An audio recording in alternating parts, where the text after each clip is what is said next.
नमस्कार विद्यार्थियों, आज की इस कक्षा में हम पत्रकारीय लेखन के विभिन्न रूपों और उनके लिखने के तरीके के बारे में बात करेंगे।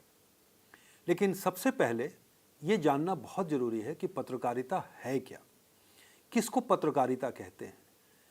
पत्रकारिता दरअसल एक प्रोफेशनल गतिविधि है। ये एक तरह की कला भी है और कौशल भी है, यानी एक तरह का आर्ट और क्राफ्ट भी है, जिसमें एक पत्रकार सार्वजनिक महत्व के, यानी जो पब्लिक इम्पोर्टेंस है, जो पब्लिक इंटरेस्ट है, यानी सार्वजनिक महत्व के तात्कालिक और सामयिक घटनाओं, समस्याओं और मुद्दों के बारे में समाचार और विचार संग्रहित करता है, उसका विश्लेषण करता है और उनका प्रसारण और प्रकाशन करता है। ये जो गतिविधि है ये पत्रकारिता कहलाती है। इसमें तथ्यों की छानबीन की जाती है, तथ्यों पर आधारित समाचार होते हैं और उसका लोगों के जीवन पर प्रत्यक्ष और परोक्ष क्या प्रभाव पड़ता है इसका ध्यान रखा जाता है। तो पत्रकारिता एक तरह से, जिसके बारे में कहा जाता है कि ये लोकतंत्र का चौथा खंभा है और ये नागरिकों को सूचनाएं मुहैया कराने, लोगों को विचार देने, एक तरह से उनको देश दुनिया में क्या कुछ घट रहा है उससे अवगत कराने का माध्यम है। और पत्रकारिता एक तरह का कौशल भी है, एक तरह की स्किल है जिसको हम सीखते हैं। और पत्रकारीय लेखन के कई प्रकार हैं। पत्रकारीय लेखन में कई तरह के रूपों का इस्तेमाल किया जाता है, लेकिन आज हम जो चर्चा करेंगे उसमें मुख्यतः हम समाचार लेखन के बारे में बात करेंगे, क्योंकि पत्रकारिता का जो बुनियादी काम है वो है समाचार लिखना, यानी लोगों तक समाचार पहुंचाना। आप अखबार क्यों पढ़ते हैं? आप टेलीविज़न पर न्यूज़ चैनल क्यों देखते हैं? आप रेडियो पर समाचार क्यों सुनते हैं? क्योंकि हम चाहते हैं कि हमारे आसपास जो घटनाएं हो रही हैं उनके बारे में हमको जानकारी रहे। उन घटनाओं के बारे में, उन मुद्दों के बारे में, जो कुछ भी हो रहा है उनके बारे में जानकारी होना हमारे जीवन के लिए बहुत ज़रूरी है।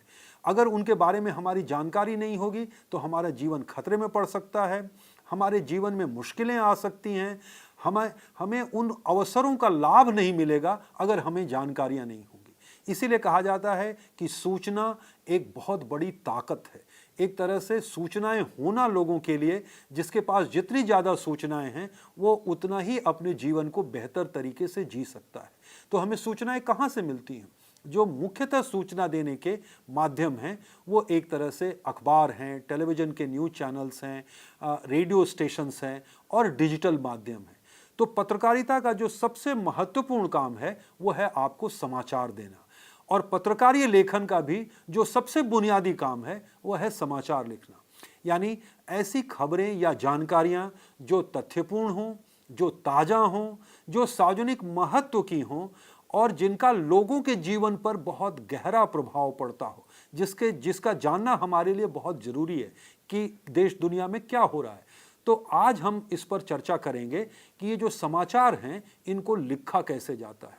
इसके अलावा पत्रकारीय लेखन में विचार लेखन भी है, यानी जो संपादकीय पृष्ठ पर आप पढ़ते हैं रोजाना के, जिस पर अलग अलग विषयों पर, अलग अलग मुद्दों पर अखबार अपने विचार व्यक्त करते हैं, या जो विभिन्न विषयों के विशेषज्ञ अपने विचार रखते हैं।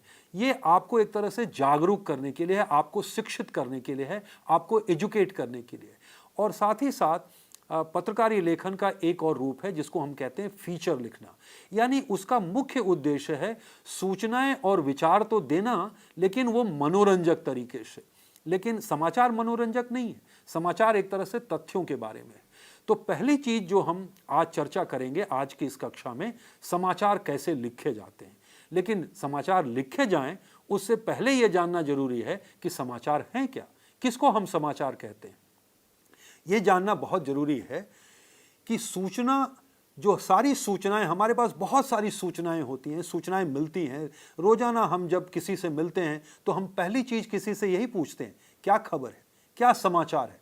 तो वो अपने बारे में आपके दोस्त बताते हैं, आपके घर के, आप किसी को फ़ोन करते हैं तो आप सबसे पहले पूछते हैं कि क्या समाचार है, क्या खबर है। तो ये दरअसल समाचार नहीं है, हम उनसे सूचनाएं ले रहे होते हैं, उनसे जानकारी ले रहे होते हैं कि उनके घर में क्या चल रहा है, पड़ोस में क्या चल रहा है, या आप उनके परिवार में या उनके स्कूल में क्या चल रहा है। लेकिन सूचना और समाचार में फ़र्क है। समाचार भी सूचना है, लेकिन किसी सूचना के समाचार में बदलने के लिए कई तत्वों का होना जरूरी है। जब कोई भी सूचना समाचार तभी बनती है जब उसमें सार्वजनिक महत्व, ज़्यादा से ज़्यादा लोगों के जीवन पर जिस सूचना का प्रभाव होगा वो समाचार बनती है। यानी हमारे जीवन पर जिस घटना का, जिन सूचनाओं का सबसे ज़्यादा प्रभाव होगा उसके समाचार बनने की संभावना उतनी बढ़ जाती है। दूसरी चीज़ उसमें होना चाहिए कि वो तात्कालिक हो, ताज़ा हो, अभी अभी घटी हो। तो ज़्यादातर आप देखते होंगे कि हम जो अभी घटी हुई घटनाएं हैं उनके बारे में हमारी दिलचस्पी होती है। क्यों? क्योंकि वो हमारे जीवन को प्रभावित करती हैं। तीसरी जो सबसे महत्वपूर्ण चीज़ है समाचार के बनने के लिए, कोई भी सूचना समाचार तब बनती है जब किसी टेलीविज़न चैनल, अखबार, रेडियो स्टेशन के जो पाठक, दर्शक, श्रोता हैं उससे वो जानकारी, सूचना कितनी नज़दीक है। यानी जो दिल्ली में से छपने वाले अखबार हैं उसके लिए वो सूचना ज़्यादा महत्वपूर्ण होगी जो दिल्ली में घट रही हो या दिल्ली के आसपास के इलाकों में घट रही हो। अगर कोई घटना मुंबई में घट रही है, मदुरई में घट रही है, तो उसके लिए वो उतनी ज़्यादा महत्वपूर्ण नहीं है। लेकिन मदुरई के अखबार के लिए मदुरई में घटने वाली घटनाएं ज़्यादा महत्वपूर्ण होंगी। तो इसका मतलब वो सूचनाएं जो दरअसल हमारे लिए ज़्यादा महत्वपूर्ण होती हैं, जो हमारे आसपास घट रही होती हैं। तो इसी तरह से किसी नेशनल टेलीविज़न चैनल के लिए कि पूरे देश में क्या हो रहा है वो ज़्यादा महत्वपूर्ण है। उसी तरह से हम ये देखेंगे कि जो क्षेत्रीय भाषा के टेलीविज़न चैनल हैं उनके लिए किसी राज्य में होने वाली घटनाएं या उससे जुड़ी हुई सूचनाएं समाचार बनती हैं। तो हमें ये तीन चीज़ों का ध्यान रखना है कि वो घटना कितनी ताज़ा है, कितनी नई है, उसमें नवीनता कितनी है। दूसरी बात ये ध्यान रखनी है कि उसका कितने अधिक लोगों पर प्रभाव पड़ने वाला है। जितने ज़्यादा लोगों पर प्रभाव पड़ेगा उस सूचना के समाचार बनने की संभावना उतनी ही ज़्यादा बढ़ जाती है। और तीसरी चीज़ ये है कि पाठकों पर, दर्शकों पर और श्रोताओं पर किसी भी टेलीविज़न चैनल, किसी भी अखबार, किसी भी पत्रिका, किसी भी रेडियो स्टेशन का कि कितने नज़दीक वो घटनाएं घट रही हैं, इन तीनों आधारों पर कोई सूचना समाचार बनती है।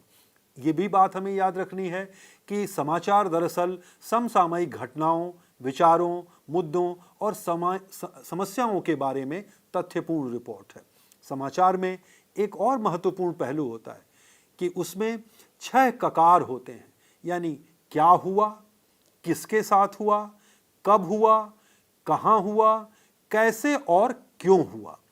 तो अब हम बात करेंगे कि समाचार लिखे कैसे जाते हैं, समाचार लिखने की शैली क्या है, समाचार लिखने में किन चीज़ों का ध्यान रखना चाहिए। दरअसल समाचार लिखने की जो सबसे लोकप्रिय शैली है उस शैली को कहते हैं उल्टा पिरामिड शैली। उल्टा पिरामिड का मतलब, जैसा पिरामिड आपने देखा होगा कि पिरामिड में आमतौर पर एक त्रिकोण की तरह होता है पिरामिड, लेकिन समाचार जब हम लिखते हैं तो उसमें उस त्रिकोण को उलट दिया जाता है, यानी पिरामिड अपने सर के बल खड़ा हो जाता है। ऐसा हम क्यों करते हैं? उसकी एक खास वजह है कि समाचार जो लेखन है वो क्रोनोलॉजिकल ऑर्डर में नहीं लिखा जाता है। क्रोनोलॉजिकल ऑर्डर का मतलब ये हुआ कि एक तरह से घटना क्रम के मुताबिक नहीं लिखते हैं हम समाचार। यानी जैसे आप कहानी, आपने बचपन में आपकी दादी ने कहानी सुनाई होगी कि एक राजा था और राजा के 2 बेटे थे और उन बेटों ने किस तरह से अपने राज में दुश्मनों का नाश किया, राक्षसों को मारा और लोगों को बचाया। तो एक कहानी धीरे धीरे once upon a time there was a king वहाँ से शुरू होती है और धीरे धीरे बढ़ते हुए एक तरह से जिसको हम कहते हैं क्लाइमेक्स की तरफ जाती है। आमतौर पर सभी कहानियाँ इसी तरह से होती हैं, लेकिन जब हम समाचार लिखते हैं तो उसमें ये तरीका उलट जाता है। यानी उसमें क्लाइमेक्स सबसे पहले आता है, यानी जो सबसे महत्वपूर्ण बात है वो समाचार में सबसे ऊपर आ जाती है, जिसको हम क्लाइमेक्स कहते हैं। तो यानी किसी भी घटना का जो सबसे महत्वपूर्ण पक्ष है वो सबसे पहले आना। तो जो समाचार लेखन है उल्टा पिरामिड में, यानी कि जैसे पिरामिड में कोई कहानी धीरे धीरे धीरे धीरे बढ़ते हुए ऊपर की तरफ जाती है, यहाँ उलट करके जो सबसे महत्वपूर्ण बात है वो सबसे पहले आती है। और इसको हम कहते हैं इंट्रो या लीड।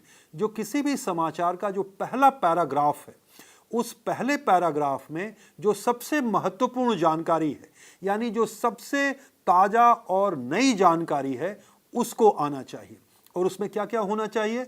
उसमें होना चाहिए जिसमें जिन 6 ककारों का हमने जिक्र किया, उन 6 ककारों में जो 4 ककार हैं जो फैक्ट से जुड़े हुए हैं, जो तथ्यों से जुड़े हुए हैं कि क्या हुआ, यानी कोई घटना के बारे में आप रिपोर्ट कर रहे हैं, किसी समस्या के बारे में कर रहे हैं, किसी के बयान के बारे में या विचार के बारे में कर रहे हैं, तो क्या हुआ, क्या कहा गया और किसने कहा, किसके साथ वो घटना हुई, और ये भी कि कहां और कब हुई।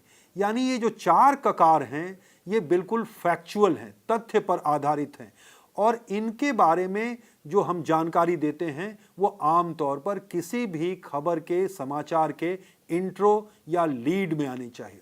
लीड में हम ये भी बताते हैं कि उस सूचना का स्रोत क्या है, किसके माध्यम से वो जानकारी आई है, और हम ये भी दिखाने की कोशिश करते हैं कि उस खबर का की जो पृष्ठभूमि है, यानी उस समाचार, कोई भी घटना तो हवा में होती नहीं, वो शून्य में पैदा नहीं होती, उसकी कहीं ना कहीं कोई पृष्ठभूमि है, उसका कोई ना कोई संदर्भ है। मान लीजिए कोई एक दुर्घटना हुई, उस किसी सड़क पर दुर्घटना हुई, तो क्या वो पहली दुर्घटना है? पिछले 1 महीने में कितनी दुर्घटनाएं हुई, उस दुर्घटनाओं में कितने लोग मारे जा चुके हैं अब तक? तो ये सारी जानकारियां जो पृष्ठभूमि या संदर्भ है उसमें हम देते हैं। फिर उस खबर की जो बॉडी है वो आती है, और उस बॉडी में हम एक तरह से सूचनाओं को घटते हुए महत्व क्रम में लिखते हैं। अब सूचनाओं को घटते हुए महत्व क्रम में लिखने का आशय ये है कि जैसे क्रोनोलॉजिकल ऑर्डर में, यानी घटनाक्रम के अनुसार जब घटनाएं होती हैं, तो जैसे मान लीजिए कि कब कब क्या घटा वो हम बताते हैं, लेकिन यहाँ पर हम किसी घटना के बारे में रिपोर्ट करते हुए जो सबसे महत्वपूर्ण है वो सबसे पहले, उससे बाद उससे कम महत्वपूर्ण, उसके बाद उससे कम महत्वपूर्ण, और सबसे आखिर में सबसे कम महत्वपूर्ण जानकारी देते हैं। इसको देने के पीछे भी एक वजह है। तो एक तरह से जो खबर की बॉडी है, उस बॉडी में जो हमने इंट्रो में या लीड में जो पहले पैराग्राफ में जानकारियां दी हैं, या पहले और दूसरे पैराग्राफ में जानकारियां दी हैं, जो एक तरह से उस पूरे घटना की का सार संक्षेप है, उसकी समरी है, उसका हम विस्तार देते हैं। उसके विस्तार के अलग अलग कैरेक्टर्स के बारे में, उन घटना कैसे हुई, वो घटना क्यों हुई, जो कैसे और क्यों है, ये भी बहुत महत्वपूर्ण है। लोग जानना चाहते हैं, पहले लोग जानना चाहते हैं कि क्या हुआ, किसके साथ हुआ, फिर वो ये जानना चाहते हैं कि कैसे हुआ, क्यों हुआ। इन दोनों पहलुओं पर हम घटना की या उस समाचार की बॉडी में विचार करते हैं। यहीं पर हम लोगों के उद्धरण आदि भी देते हैं। तो हमें समाचार लिखते हुए इन चीज़ों का ध्यान रखना चाहिए। समाचार लेखन में किन बातों का ध्यान रखना चाहिए? समाचार लेखन में जो सबसे बुनियादी उसूल है, जैसा हमने कहा था कि ये सच्चाई के बारे में है, इसलिए ये तथ्यपूर्ण होना चाहिए, वस्तुनिष्ठ होना चाहिए। वस्तुनिष्ठ से आशय है इसमें आपके विचार नहीं मिलने चाहिए। आपने जो तथ्यों को इकट्ठा किया, जो जानकारी आपको मिली, वही आपको बताना है। उसमें आप क्या सोचते हैं, आपके क्या विचार हैं, वो बिल्कुल नहीं मिलने चाहिए। उसमें आप बिल्कुल निष्पक्ष तरीके से रिपोर्ट करेंगे, और ये भी साथ में ध्यान रखेंगे कि वो खबर संतुलित हो, यानी उसमें जितने भी पक्ष हैं उन सभी पक्षों के विचार या उनका वर्जन आया हो। और किसी भी समाचार में उसकी भाषा पर भी हमें बहुत गौर करना चाहिए। समाचार की भाषा, चूंकि ये जन माध्यमों की भाषा है, तो आम बोलचाल की भाषा होनी चाहिए, सरल और साफ सुथरी होनी चाहिए, वाक्य छोटे होने चाहिए, सीधे होने चाहिए, आसानी से समझ में आने वाले होने चाहिए। तो समाचारों को लिखते हुए हमें इन चीज़ों का बहुत बारीकी से ध्यान रखना चाहिए। एक बात हमें ये याद रखना चाहिए कि जब भी हम समाचार लिखते हैं तो समाचार लिखते हुए ये याद रखना चाहिए कि इसको कोई पढ़ता है, और पढ़ने में उसको कोई ऐसी, जो समाचार आप लिखते हैं तो उसमें इस बात का ध्यान रखिए कि उसको तार्किक तरीके से वो बात पूरी समझ में आ जाए, उस घटना के बारे में जो महत्वपूर्ण जानकारियां हैं वो समझ में आ जाए। और साथ ही साथ समाचार का जो उल्टा पिरामिड शैली है, उस उल्टा पिरामिड शैली के पीछे एक बड़ी वजह यह भी है कि अगर किसी को उस समाचार का संपादन करना हो, जैसे वो खबर रेडियो में जा रही हो, टेलीविजन में जा रही हो, अखबार में छप रही हो, और अखबार में थोड़ी जगह कम हो जाए, तो उस समय पूरे खबर को पढ़ पाना और उसको उसके मुताबिक संपादित करना मुश्किल होता है। तो आमतौर पर क्या होता है कि जब रात में अखबार के पन्ने बन रहे होते हैं और कोई नई खबर आ गई, तो उस खबर को भी लेना है और तो पुरानी खबर को छोटा करना पड़ेगा, तो उसका आखिरी पैराग्राफ काट दिया जाता है और उसके काटने से खबर के मूल स्वभाव पर और उसमें मूल जानकारी पर कोई असर नहीं पड़ता। तो इसलिए हम समाचार लेखन में इन चीज़ों का ध्यान रखते हैं कि वो खबर ऐसे लिखी जाए जो उल्टा पिरामिड में हो, यानी जो सबसे महत्वपूर्ण बात है वो सबसे पहले आए और वो घटते हुए महत्व क्रम में आए। तो आखिर में जो सबसे कम महत्व की बात है, अगर वो कट के हट भी जाए तो पाठक को उसको समझने में कोई मुश्किल नहीं आएगी, उसको कोई दिक्कत नहीं आएगी। दूसरा, संपादक को उसमें शीर्षक लगाते हुए कोई दिक्कत नहीं आएगी कि उस घटना का जो मुख्य बात है चूंकि उसके इंट्रो में है और वो केवल इंट्रो पढ़ के उस खबर का शीर्षक लगा सकता है। तो अब हम आपको समाचार लेखन के इन पहलुओं के साथ साथ ये भी आपको बताना चाहेंगे कि समाचार लिखते हुए हमें जिन चीज़ों का ध्यान रखना है, जैसे हमने कहा कि समाचार अंततः तथ्यों के बारे में है। तो आप समाचार अगर लिखना चाहते हैं, जैसे अपने स्कूल के बारे में कोई घटना हुई है, स्कूल में कोई कार्यक्रम हुआ है, कोई समारोह हुआ है, उस पर अगर आप खबर लिखना चाहते हैं तो उसमें आप ये इकट्ठा करिए कि उसमें क्या क्या हुआ, उसमें कौन कौन लोग शामिल हुए, उसमें कब वो समारोह हुआ, वो समारोह कहाँ हुआ और उस समारोह में क्या क्या किया गया और वो समारोह क्यों आयोजित किया गया था। ये सारी जानकारियां आपके समाचार में आनी चाहिए। तो आप विद्यार्थियों, मुझे उम्मीद है कि आप अपने स्कूल में होने वाली घटनाओं के बारे में, स्कूल में होने वाले कार्यक्रमों के बारे में इसके आधार पर समाचार लिख सकते हैं। तो समाचार, आज की इस कक्षा में हमने ये चर्चा की कि समाचार कैसे लिखा जाता है, समाचार क्या होता है, समाचार कैसे बनते हैं, सूचना और समाचार में क्या फर्क है, किसी भी सूचना के समाचार बनने की क्या प्रक्रिया है। और यहीं पर एक बात मैं आपसे और कहना चाहूँगा कि जैसे आपके स्कूल का अखबार है, अगर आप अपने स्कूल के लिए कोई एक वॉल न्यूज़पेपर निकालना चाहते हैं, दीवार अखबार निकालना चाहते हैं, दीवार पर छपने वाला समाचार पत्र निकालना चाहते हैं, तो उसके लिए जो स्कूल में होने वाली घटनाएं हैं, जो सूचनाएं हैं, वो ज़्यादा बड़ी खबर है, क्योंकि विद्यार्थियों की, शिक्षकों की दिलचस्पी उसमें ज़्यादा होगी। तो इसलिए आपके स्कूल में होने वाली जानकारी उनके लिए समाचार है। तो एक तरह से समाचार की परिभाषा उनके पाठकों के मुताबिक, दर्शकों की दिलचस्पी के मुताबिक बदलती भी रहती है। लेकिन दिल्ली से प्रकाशित होने वाले बड़े अखबारों के लिए देश में और दुनिया में घटने वाली जो सूचनाएं वो समाचार बनेंगी, और छोटी छोटी घटनाएं उनके लिए शायद आपके स्कूल में होने वाला समारोह उनके लिए शायद समाचार ना हो। तो समाचार क्या है ये समझना और समाचार को लिखने की जो प्रक्रिया है इसके लिए हमें क्या तैयारी करनी चाहिए और समाचार कैसे लिखा जाना चाहिए, इस पर हमने चर्चा की। मुझे उम्मीद है कि आज की इस कक्षा से जो आपने सीखा उसका इस्तेमाल आप अपने स्कूल में, अपने विद्यालय में जो दीवार समाचार पत्र है उसके लिए समाचार लिखते हुए जरूर करेंगे। बहुत बहुत शुभकामनाएं।